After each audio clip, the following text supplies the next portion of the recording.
Kilalang kilala na natin si Senador Bong Revilla, isang action star sa pelikula at action man sa tunay na buhay.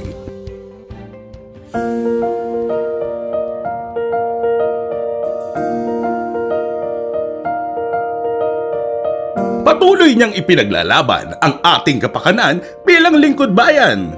Tulad ng ating pinangako nung panahon ng halalan, hindi tayo nagpapogi lang sa Senado dahil matagal na tayong pogi.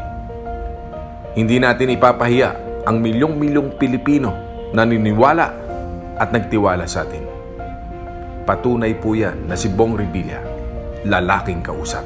Mula nang maahalal sa Senado, mayroon siyang inakdang halos 300 batas sa edukasyon, kalusugan, kaligtasan, kabuhayan at ekonomiya.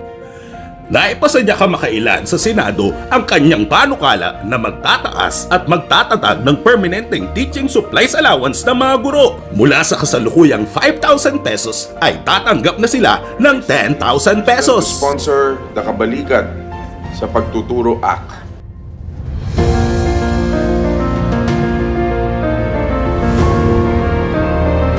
Patuloy rin niyang ipinaglalaban ang kapakanan ng ating mga lolo at lola.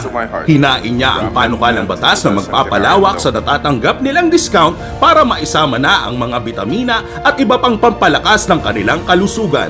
Gayon din ang pagbaba sa edad ng mga senior citizen upang mas marami pa ang makinabang sa mga benepisyong ito. Itinutulak rin niya na maamyendahan ang Centenarian Law para mabiyayaan na ang mga 80 at 90 years old na lolo at lola ng financial grant bago pa man sila umabot sa edad na 100. Hinihikayat ko kayong lahat na bigyan suporta ang ating mga mahal na senior citizens. Let us recognize and value the role that our elders play in our society.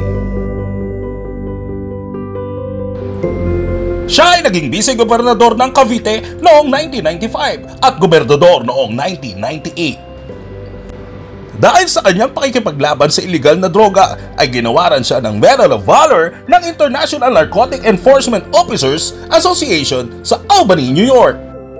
Lumaban siya sa mga pirata bilang chairman ng VRB na kinilala sa buong mundo. Naging senador na pangalawang pinakamaraming boto noong 2004 at number 1 senador natin noong 2010. Tulad ng marami, naranasan niyang maapi at gipitin pero siya ay lumaban at bumangon hanggang ibalik natin siya sa Senado noong 2019. Nililis ng katotohanan, inabsuelto, ipinawalang sala.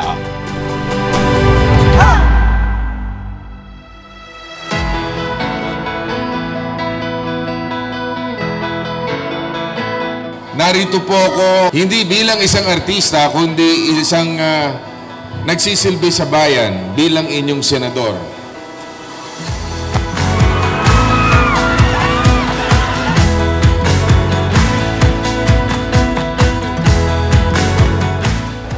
Salamat po kay Senador. Kahit po kami naglito, masaya na po kami. Nakita po siya. Masaya na po kami at nakatulong po siya na marami dito sa aming bayan po Hangahin. I love you po, Senador. I love you po. Puso pasasalamat sa inyo, mga Pangulo.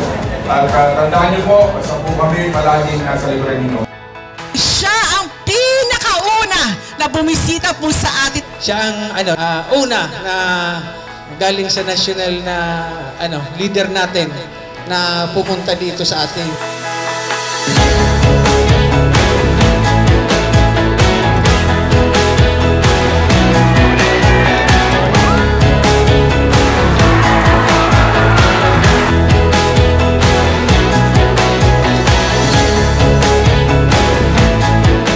Sa inyo pong lahat, muli, basta't umasa kayo at tayo sama-sama tulong-tulong.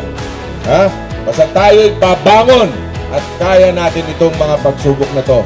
And para lang po sa kaalaman ng lahat, kahit maliit lang po ang bayan natin, siya lang po ang senador na bumisita at personal na nagbigay ng ayuda. Hindi maaari akong hindi makarating dito para makatulong din sa inyo.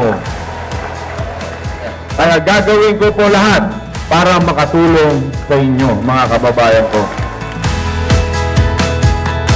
Kaya sabi ko nga, sa lahat ng mga harapin na pagsubok ng ating mga kababayang Pilipino, kasama nyo ako sa pagbangon at hindi ko rin kayo kakalimutan.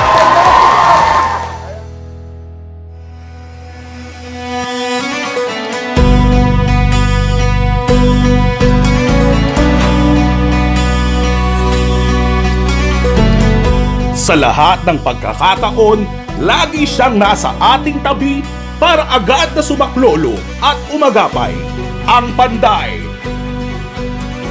ang ating agiman, si alias Pogi at si Tolome. Siya ang ating napakahusay na senador ngayon at magiging senador pa rin natin muli, Senador Ramon Bong Revilla Jr.